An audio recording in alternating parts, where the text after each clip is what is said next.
Now we have question number 5. In a class of 40 students, each student study at least one of the subjects English, Math and Economics. तो 3 subjects हैं, तो 3 के लिए हम ऐसे बना लेते हैं, एक ये और एक ये। इनका नाम रख देते हैं A, B एंड C। तो ये पहला तो इंग्लिश के लिए, दूसरा मैथ्स के लिए और तीसरा इकोनॉमिक्स के लिए। अब हर एक स्टूडेंट कोई ना कोई सब्जेक्ट जरूर पढ़ता है, जिसमें ये बताया कि 46 टू स्टडी इंग्लिश। तो हम लेट करते हैं, let A be the set of students who study English.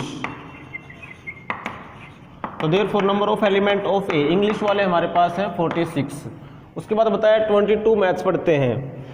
And let B the set of students who study maths. तो therefore number of element in B, math वाले हमारे पास है 22। उसके बाद बताया इसने कि 26 इकोनॉमिक्स पढ़ते हैं। एंड लेट सी ले लिया हमने, C be the set of students who study economics.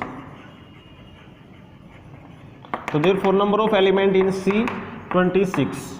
अब आगे बता रहा है कि 5 स्टूडेंट ऐसे हैं जो इंग्लिश और इकोनॉमिक्स दोनों पढ़ते हैं, यानी कि ये इंग्लिश और ये इकोनॉमिक्स, ये वाला पोर्शन हमारे पास 5 का है। तो यहाँ लिख देते हैं, now number of element of A intersection C, English और इकोनॉमिक्स जो दोनों पढ़ते हैं वो हमारे पास 5 हैं।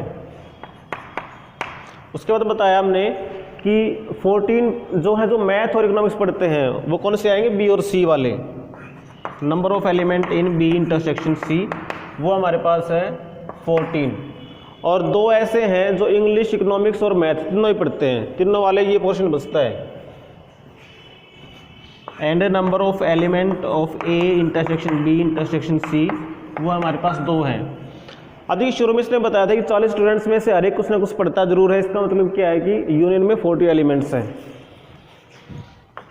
Also number of element of A union B union C equal to 46। अब देखिए जो गिवन डाटा उसमें ए बी सी तीनों के एलिमेंट हैं, इन ए और सी का इंटरसेक्शन है, बी और सी का इंटरसेक्शन है, बट ए और सी का इंटरसेक्शन नहीं है। ये भी है और यूनियन भी है, तो मिसिंग पहले चीज़ वो निकाल लेते हैं। Now number of element of A union B union C, इसका निकालने का फॉर्मूला, तीनों में कुल कितने स्टूडेंट्स हैं वो निकालने के लिए क्या करते हैं, ए के एलिमेंट, बी के एलिमेंट, सी के एलिमेंट को ऐड कर दो।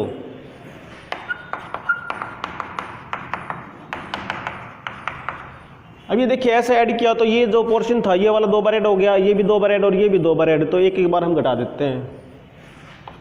तो ए इंटरसेक्शन बी घटा दिया, बी इंटरसेक्शन सी घटा दिया और ए इंटरसेक्शन सी घटा दिया।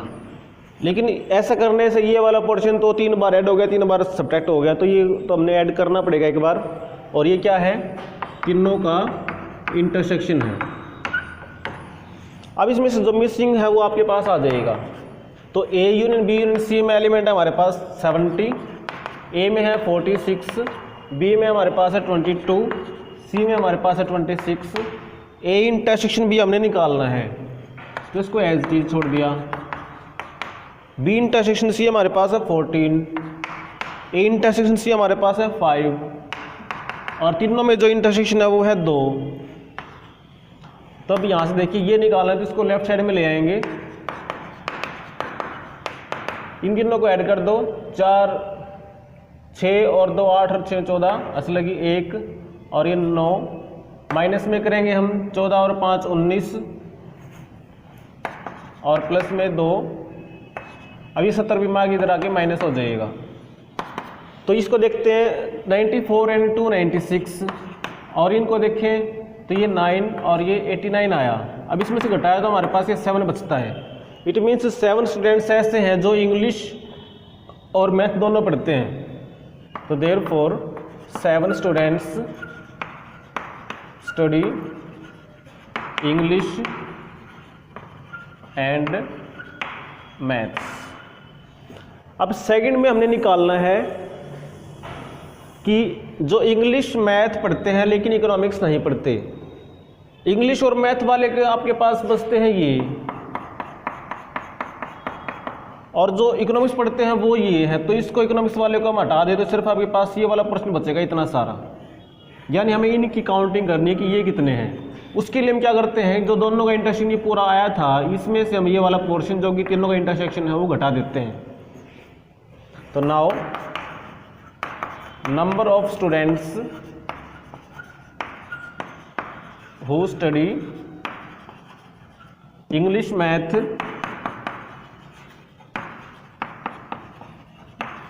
बट नॉट इकोनॉमिक्स, तो उसको कैसे निकालते हैं हम, is equal to number of element of A intersection B, ये कर दिया, और उसमें से हम वो रिमूव कर देते हैं जो तीनों ही पढ़ते हैं, यानी ये वाला पोर्शन रिमूव कर देते हैं इसमें से, तो ये बच जाएगा। तो देखिए ए इंटरसेक्शन बी में हमारे पास अभी निकाला 7 और इसमें हमारे पास है 2, तो ये अभी पास ना 5 आ गया। इसका मतलब 5 स्टूडेंट्स ऐसे हैं जो इंग्लिश और मैथ तो पढ़ते हैं लेकिन इकोनॉमिक्स नहीं पढ़ते।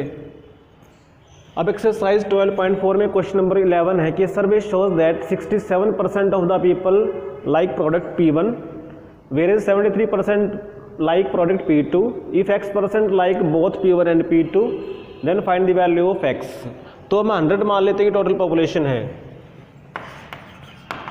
Late the total population is equal to 100।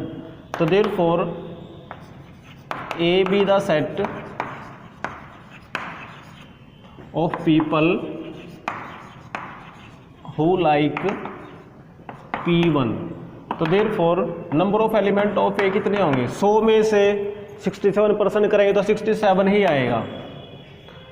And B be the set of people who like product P2। तो यहाँ से अगर एलिमेंट देखें बी में कितने हैं तो बी में कितने परसेंट्स होंगे, 73। उसके बाद कह रहा है कि X% लाइक बोथ में इंटरसेक्शन आएगा। Number of element of A intersection B वो आपके पास आ जाएगा X, जो कि निकालना है। अब एक फॉर्मूला है हमारे पास, नाउ यूजिंग द फॉर्मूला कि number of element of A union B is equal to number of element of A plus number of element of B minus number of element of A intersection B. तो this implies, इसकी value हमारे पास क्या बन गई, इसमें तो है 67 और ये है 73 और ये है X, तो ये बनता है, इनको दोनों को ऐड करें तो 140 माइनस में X आ गया। अब देखिए जो यूनियन में जो एलिमेंट्स है वो कितने हो सकते हैं, मैक्सिमम तो हो सकते हैं 100। Now number of element of A union B is less than equal to 100, क्योंकि टोटल पॉपुलेशन ही 100 है, इससे ज़्यादा तो पर्सन्स ही नहीं है। तो देन 140 माइनस में X less than equal to 100, इस X को इधर ले जाओ, 100 को इधर ले आओ, तो X is greater than equal to 40।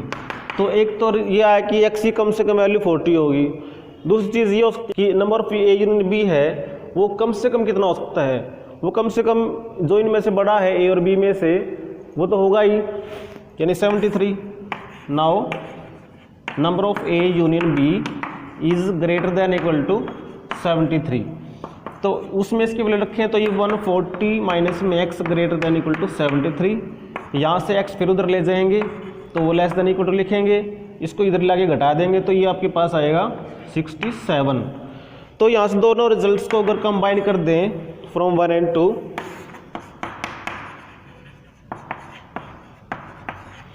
तो X लाइक कर रहा है बिटवीन 40 and 67।